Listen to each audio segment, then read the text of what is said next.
Welcome to the Huff-In-Stuff podcast, where we talk about board games, card games, and anything in the tabletop hobby. We're so glad you joined us, because we have loads of great stuff from our contributors like Perception Check. So sit back, relax, and join our show. And here we go! That's right, Elise. This is the Huff-In-Stuff podcast. But this isn't just a full podcast. This is an abbreviated version just based on the review of Mansions of Madness 2nd Edition. So sit back. Hope you guys like some of the information we provide you and enjoy.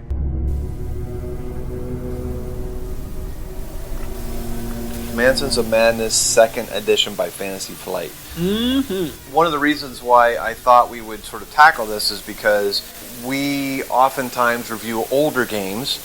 We are not in that hub of what's hot, but I thought we would possibly get this done and out right away so it would maybe help some of you out there who are trying to think about Mansions of Madness possibly buying it. Now, when Fantasy Flight first came out with this game for the first edition, it was obviously, for those of you who don't know, it's a sort of a mystery. I think it kind of started as like an RPG style type game. Even though it was a board game, it had that feel because there was a GM in it. Kind of like a dungeon crawl, but right. Not quite. And in the game, on the first edition, you had to have a GM.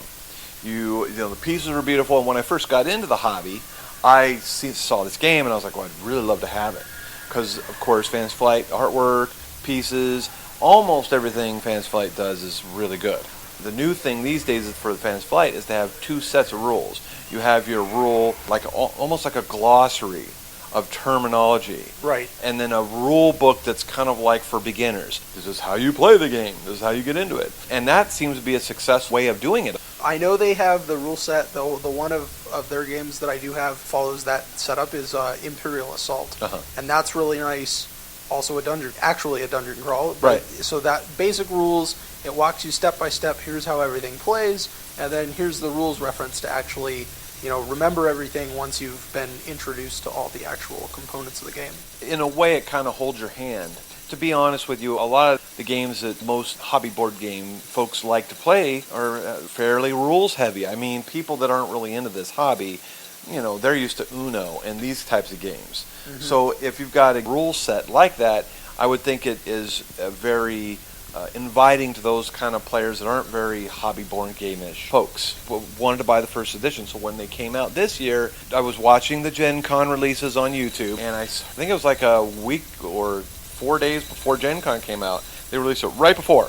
I started to get excited about it, and then I heard that they were putting out an electronic app like in their game XCOM, so that it would eliminate the role for a GM. Because in a lot of games, when you have a GM in there, it's hard to get someone to want to do that role. Just like in Descent or Imperial Assault, people want to play the game, they don't always want to be that dungeon master. Right. In this game, it tackles that by doing that. And I have a suspicion that these other games that Fantasy Flight has, like Descent and Imperial Assault, that they're going to have an app for that soon. I'm predicting that. Part of the people's frustration in our hobby is they don't like apps with board games. However, in some occasions, it really works, like XCOM. You and I played XCOM. Yep. It had that real feel of a computer game because of that app. Right.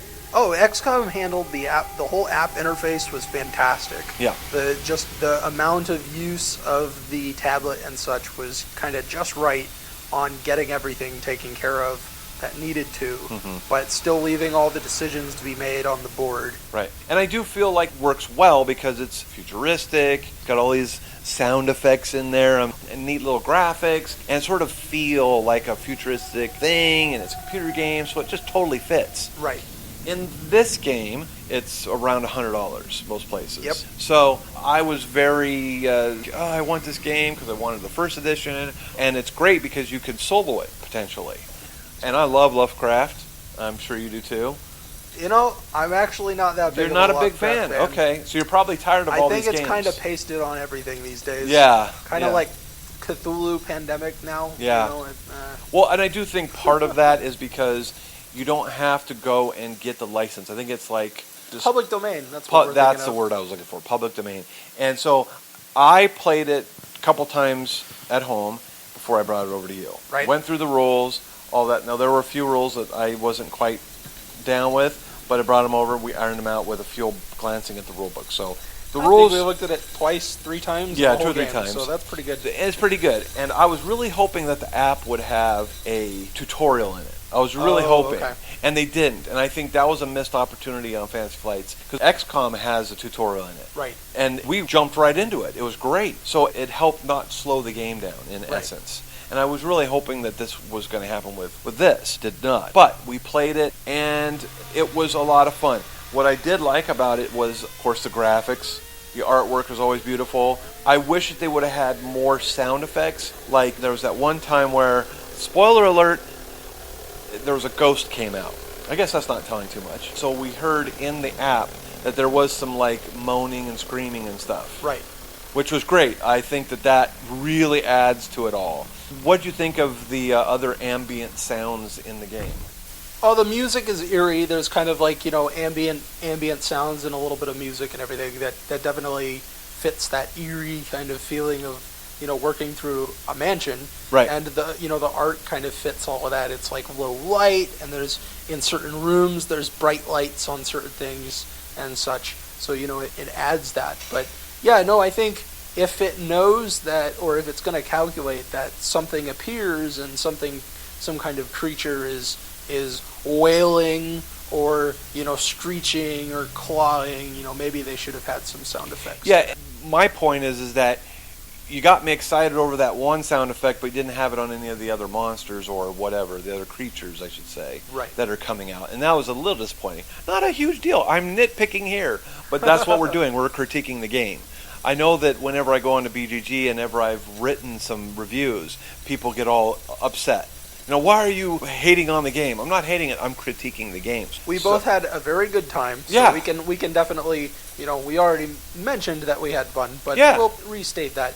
We had a blast. It's a great, solid game. It plays just like the original, as far as I'm aware. From what I hear, it's with for the most part. Just having the app, and you're not having a and GM. And it definitely streamlines stuff. Like, I've heard that the rules were kind of clunky in the first edition. And this is another thing I heard, that in the first edition, if you were not a great GM, it was going to be not great. It was not going to be a good experience. And the setup time was ridiculous. So in this game, I've heard. It takes care of all of that for you, which is awesome. It took us 5 minutes to set up.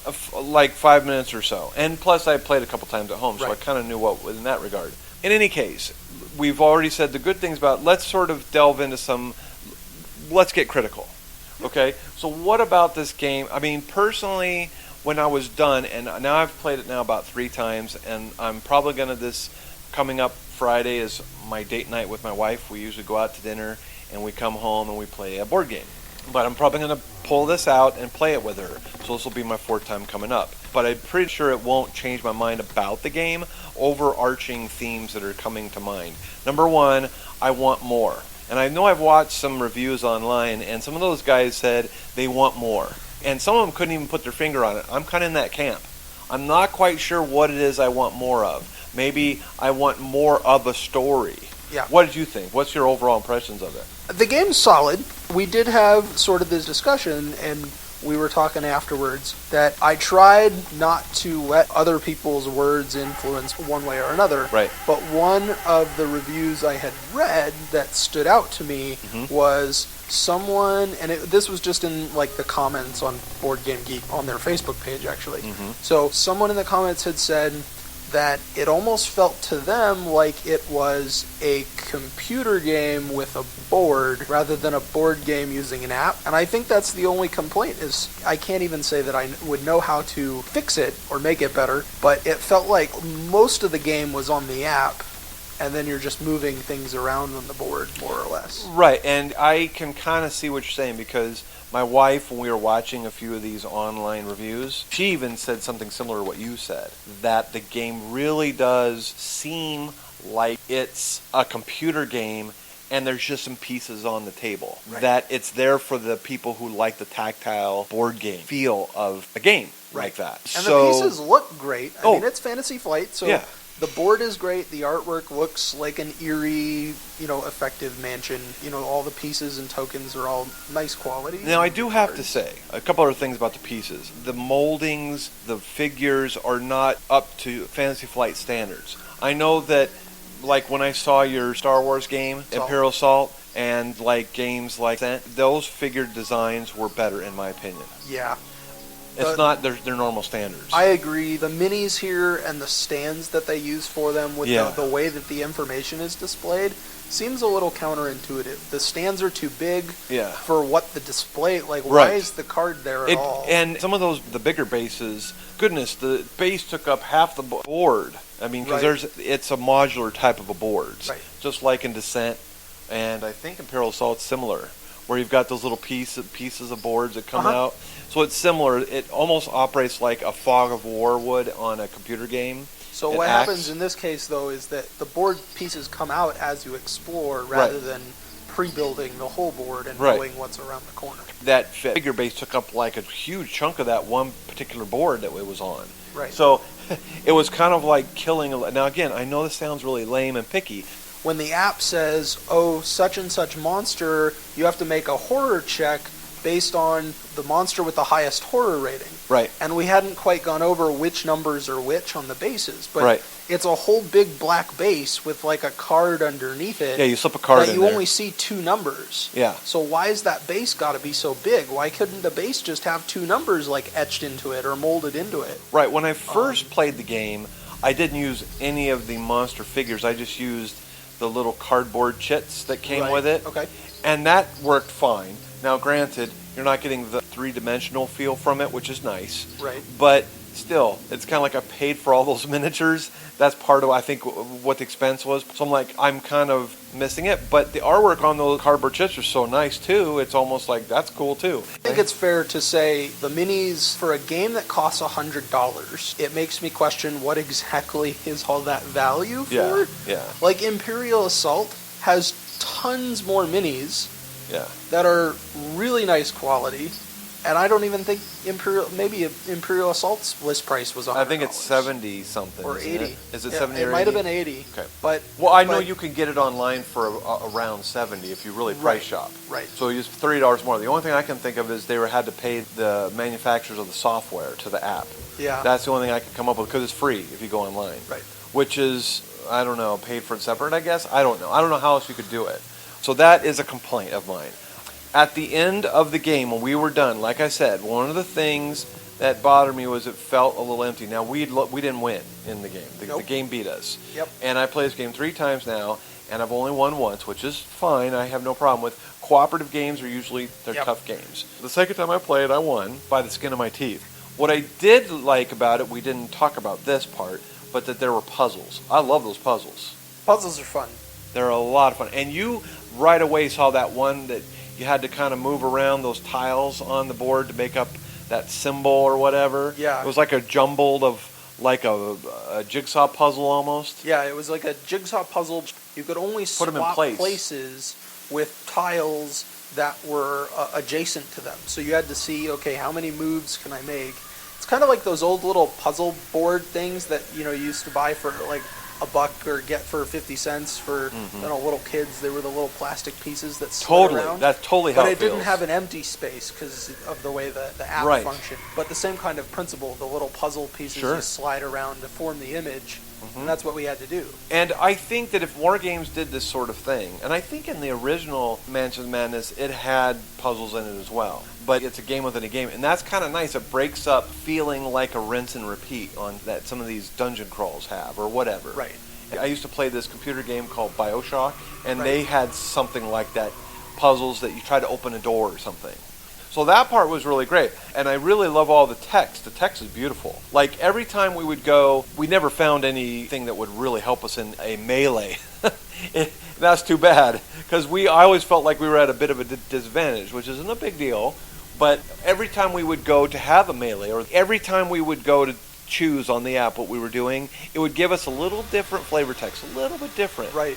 And that randomizer is also quite nice. Yeah. And I'm not even sure how you'd even do that in a regular game. But when you have an app, you can do that. You can put all that text in there and whatnot. Yeah, so it was basically like even fighting the same monster with two different characters, or even the same character attacking, twice in a turn, it would give you different skill checks that you would have to succeed at in order to make that attack. And I do like the skill checks. That feels to me much like an RPG does. Right. There's something about a live GE in an RPG. If players are getting frustrated, then he can adjust. He can bend the rules slightly, which a lot of GMs will do. Right. Because at the end of the day, you want to have fun. And in this, that would be another little thing that I can see would be a problem. Because if you're having a bad time with it, that little app's not going to know that you're getting frustrated, and it's not going to bend the rules for you. Again, another nitpicky thing, but it's something that sort of came up. At the end of the day, I'm not even sure how I feel about it. I can tell you this, for $100, I don't feel quite as good as I should, I think. Yeah. And I know that sounds really bad. And I know that say, no, you should judge the game based upon what you played. Whether you bought it from Europe and had it shipped to California or wherever you live, or whether you bought it next door and some guy overcharged you, you should rate the game on how it is. But if I'm buying a game and it's $20 and one game's $100 and I have more fun with the $20 one, I'm going to put more credence on that $20 game. You know?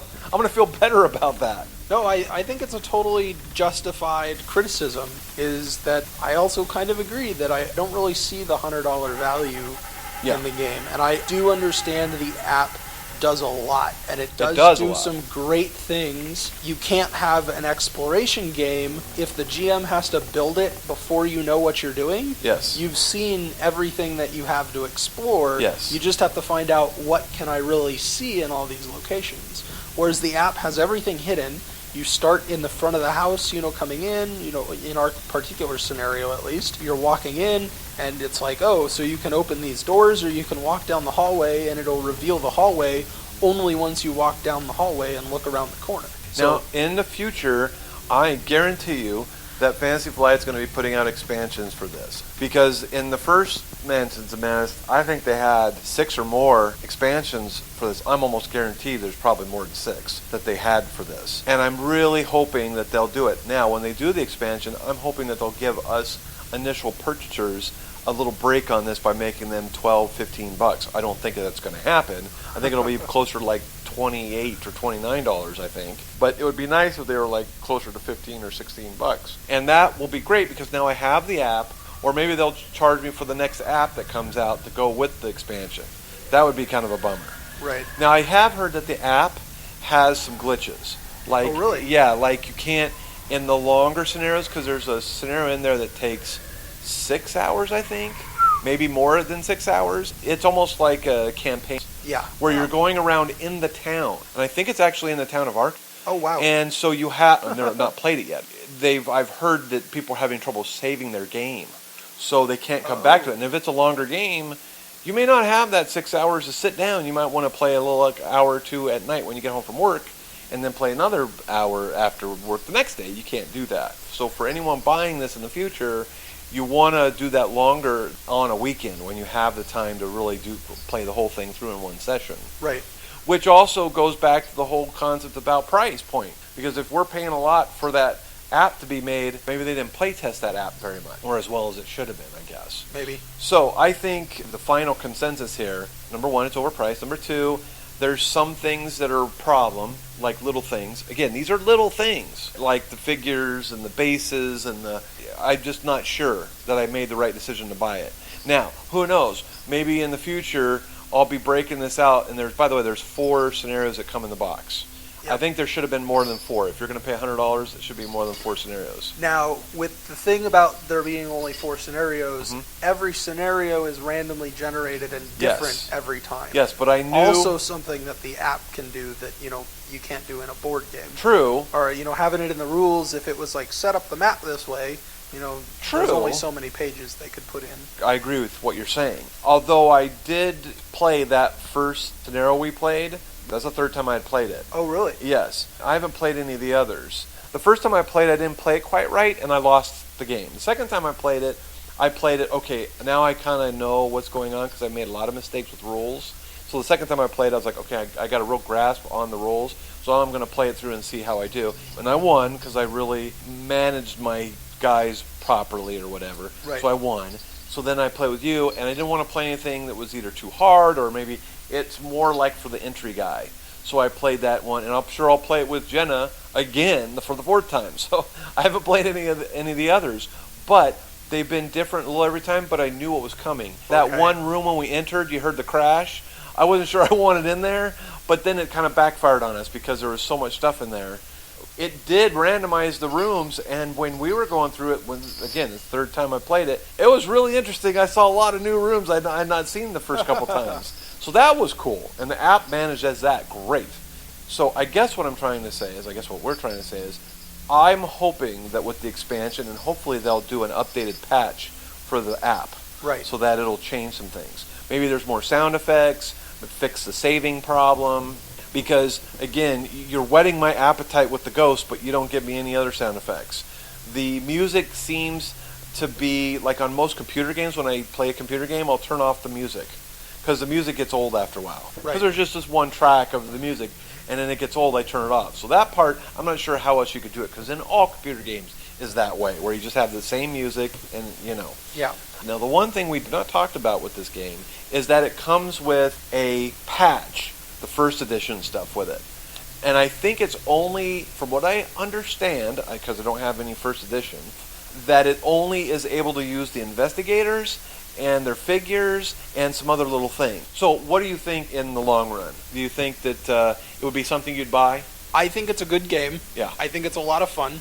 My brother and a friend of ours, we get a lot of playtime playing Betrayal at House on the Hill, which is kind of a similar game. It's a horror game, yeah. It's a horror game. It's not got a DM so much as you're exploring the mansion until someone, based on certain events in the rules, someone becomes the traitor and is trying to kill the rest, and you have to stop the traitor.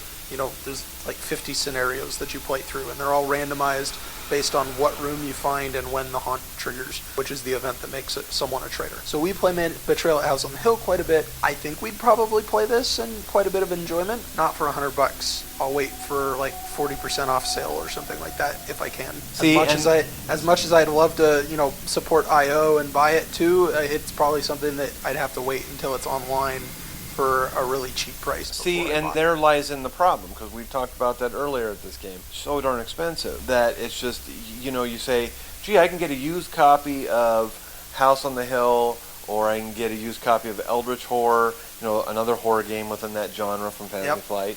I've got, or Elder Sign, there's another sort of style of game that's in that genre.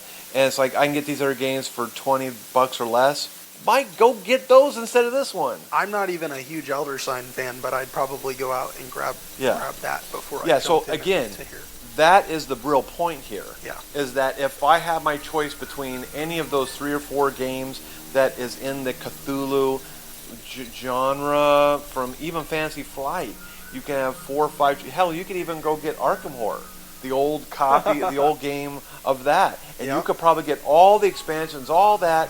But you might have even a better time with that even.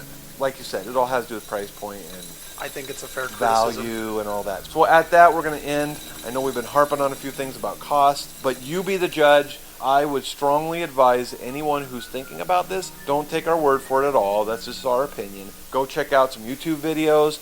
If you can at all, and you know a friend who has it, or a game store that has it in a library that you can check out, find at your local game store, maybe someone will demo it for you. That's right. With all these games from Gen Con, a lot of people end up having a stack of them that they bring to the game shop or something. So, ask someone to play if you see them with it. Or you're going to a con. Because it is a good experience. It is fun. If you go to a con, if they've got games, see if someone's running it. But I would strongly advise just trying it first. Unless you're itching to buy a solo game that you can app, although there's lots of great Cthulhu games you can solo too. And that's why I bought it, because I do a lot of soloing myself. I hope you enjoyed this. I hope it was somewhat educational. Insightful, thank you. That's probably a better word. It's certainly not educational. Good luck and happy gaming. Thanks. Bye. Thank you for joining the Huff-In-Stuff podcast. We hope you enjoyed listening and hope you can tune in next time. Huff-In-Stuff is brought to you by Southwestern Valley Gaming Group at swvalleygamingsgroup.webs.com. You can visit us on our webpage at huffandstuffpodcast.webs.com. That is HUFFINSTUFF NSTUFF podcast.webs.com. We love to hear from you, so leave us questions, feedback, or just say hi. As always, keep on smiling and game on.